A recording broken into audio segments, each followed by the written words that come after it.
இன்னைக்கு ரத்த தானம் பண்ணுகிறோமே, அதனால ஒரு சின்ன காரியம் தான் நம்மளால செய்ய முடியும். ஆனா நீ எத்தனை பேருக்கு இன்னைக்கு ரத்தத்தை கொடுப்ப? ஒரு மனிதனுக்கு ரத்தத்தை குடிப்பியா? இல்ல மிஞ்சி போனா ஒரு 10 பேருக்கு நீ ரத்தத்தை குடிப்பியா? ஆனா ஆண்டவராக இயேசு கிறிஸ்து இந்த பூமியில இருக்கிற எல்லா மனுஷனுக்கும் அவருடைய ரத்தத்தை சிந்திருக்கிறார். அவருடைய ரத்தத்தை சிந்தி அவர் உனக்காக சிலுவிலே அடைக்கப்பட்டு அவர் போற வழியிலெல்லாம் ரத்தத்தை சிந்தி அவரை பிரயாசம் பண்ணி அவரை வாரினால் அடித்து அவர் தாடி மயிரை பிடிச்சி இழுத்து அவர் முகத்துல காரி துப்பி யாருக்காக? உனக்காக, எனக்காக, இங்க நிக்கிற இந்த சகோதரர்களுக்காக தான், உனக்காக எனக்காக தான் அவர் வந்தார்.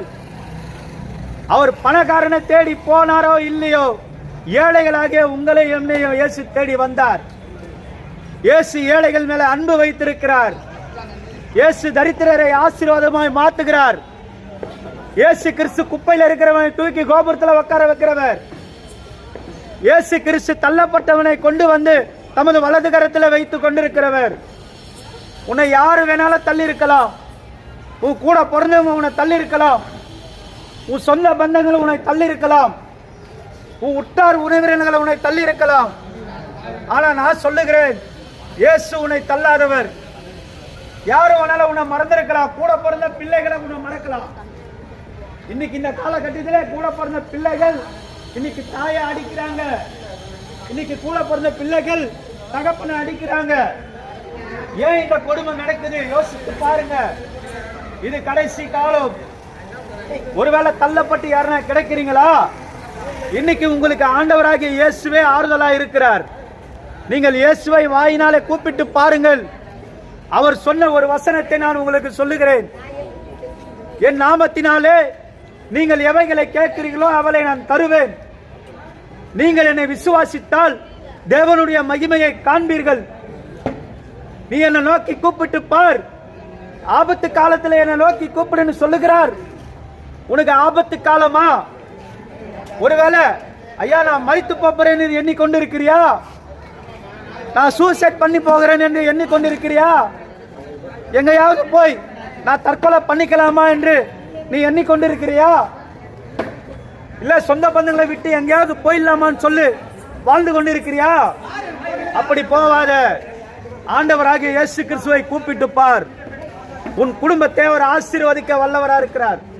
ஆண்டவராகிய இயேசு கிறிஸ்துவை நீ கூப்பிட்டு பார்.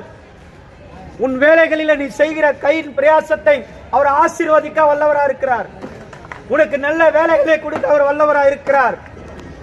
போடுறதுக்கு நல்ல துணிமணியை கொடுக்க அவர் வல்லவரா இருக்கிறார். உன் சொந்த பந்தங்களுக்கு முன்பாக உன்னை உயர்த்த அவர் வல்லவரா இருக்கிறார்.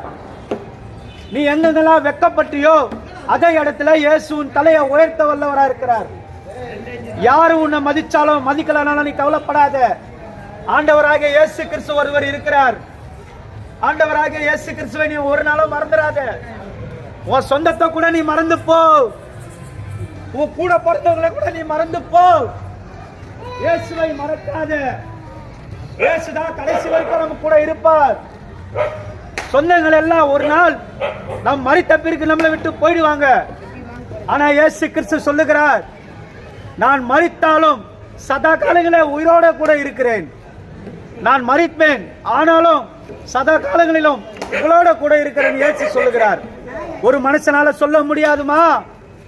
ஐயா, என் சகோதரனே, என் தாயே, இன்னைக்கு இயேசு நல்லவராக இருக்கிறாருமா.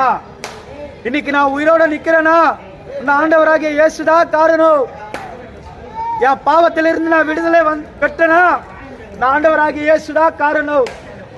இன்னைக்கு நான் குடும்பத்தோட சமாதானமா இருக்கிறேனா அதுக்கு காரணம் அந்த ஆண்டவராகிய இயேசுதான். இன்னைக்கு ஒரு நல்ல மனுஷனா இருக்கிறேன்னா காரணம் என் தாய் கிடையாது, என் தகப்பன் கிடையாது, என் கூட பிறந்தவங்க கிடையாது. என்னை நல்லவனா மாத்தினவர் இயேசுவே. என்னை நல்லவனா மாத்தினவர் ஆண்டவராகிய இயேசுவே. நிச்சயமா சொல்ற சகோதரனே, உங்க பாவங்களை விட்டு நீங்க மனம் திரும்புங்கப்பா.